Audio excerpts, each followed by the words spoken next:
ओम नमः शिवाय, हर हर महादेव, जय महाकाल। कैसे हैं आप सभी लोग? आप सभी शिव भक्तों पर मेरे देव आदिदेव महादेव की कृपा बनी रहे। आपके समस्त दुख समस्त कष्ट खत्म हो, आपकी बड़ी से बड़ी कामनाएं पूरी हो, यही मैं देव आदिदेव महादेव जी से विनती करता हूं। देखिए, हम सबको पता है कि कल है गुरुवार का बहुत ही प्यारा और विशेष सा दिन, और यह है वैशाख मास का गुरुवार, जिस दिन आप सभी लोगों को पूज्य गुरुजी ने एक विशेष उपाय बताया था शिव महापुराण की कथा के दौरान कि जब आपकी कोई कामना, कोई इच्छा, कोई कार्य सिद्धि नहीं हो रही हो, पूरी नहीं हो रही हो, तो जो शिवलिंग की जलाधारी वाला स्थान होता है, इस जलाधारी को छू करके अपने हृदय की बात, अपनी मनोकामना, जो भी भक्त आज के दिन महादेव से कहता है, उसकी कामना सीधे महादेव तक पहुंचती है। और यह शिव महापुराण में भी वर्णित है।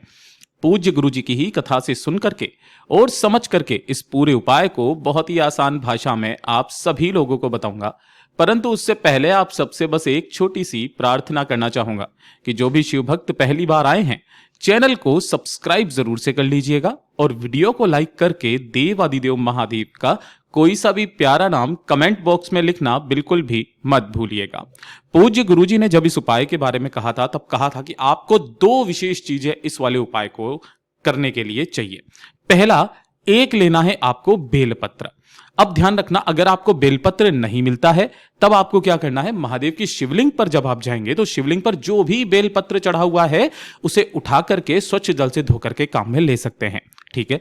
दूसरा, एक चीज का ध्यान रखना कि काफी सारे जो भक्त होते हैं वो नीचे से डंडी को तोड़ करके शिवलिंग पर समर्पित करते हैं। आपको ऐसा बेलपत्र नहीं चाहिए जिसकी डंडी टूटी हुई हो, अर्थात आपको संपूर्ण डंडी हो और नीचे का डूंठ भी हो, क्योंकि यह गणमान्यों का स्थान होता है।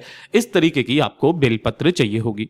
इसी के साथ में आपको लेना है मात्र एक चावल का दाना, जो कैसा होना चाहिए, अक्षत होना चाहिए, पूर्ण होना चाहिए, कहीं से भी खंडित टूटा हुआ चावल का दाना ना हो। महादेव को खंडित चीज समर्पित नहीं होती है। बस ये दो चीजें चाहिए, और एक लोटा शुद्ध जल अपने घर का लेना है तांबे के कलश में। इन सभी को लेकर के आपके घर के आसपास जो भी भोलेनाथ का मंदिर हो, शिवालय हो, शिवलिंग हो, वहां पर आपको पहुंचना है।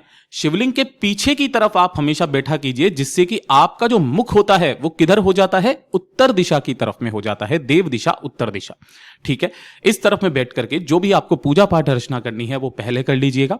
फिर जब आप इस उपाय को करेंगे तो उपाय को करने का एक खास नियम है और तरीका है। सबसे पहले आपने जो एक लोटा शुद्ध जल लिया है, इस एक लोटे शुद्ध जल को अपने दोनों हाथों में लेकर के अपना नाम बोलना है, अपना गोत्र बोलना है, जिस तिथि को कर रहे हो उस तिथि को बोलना है, और उसके पश्चात अपनी कामना कह करके भोलेनाथ की शिवलिंग के ठीक शीर्ष पर आपको समर्पित कर देना है। श्री शिवाय नमस्तुभ्यम मंत्र का स्मरण करते हुए धीरे धीरे करके एक धारी से सबसे पहले आपको जल समर्पित करना है। उसके पश्चात जो आपने एक चावल का दाना लिया है, उस एक चावल के दाने को कुंदकेश्वर महादेव का नाम लेकर के महादेव की शिवलिंग के ठीक शीर्ष पर आपको समर्पित करना है। और जो एक बेलपत्र लिया है, इसी एक बेलपत्र को अपनी कामना कह करके इसी चावल के दाने के ऊपर इस तरीके से समर्पित करना है कि डंडी रहे जलाधारी के तरफ में और बीच वाली पत्ती का भाग रहेगा आपकी तरफ में। पहली बार मनोकामना बोलना है जब आप जल से शिवलिंग का अभिषेक करेंगे।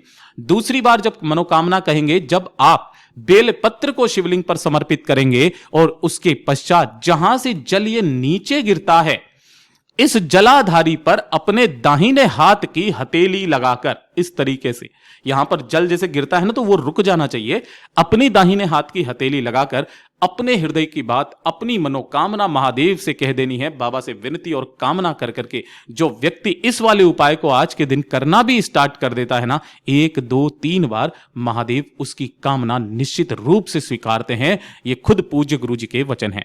गुरुदेव ने जैसा बताया वैसा आसान भाषा में आपको बताने का प्रयास किया। वीडियो पसंद आए तो लाइक करना, चैनल को सब्सक्राइब जरूर कीजिएगा।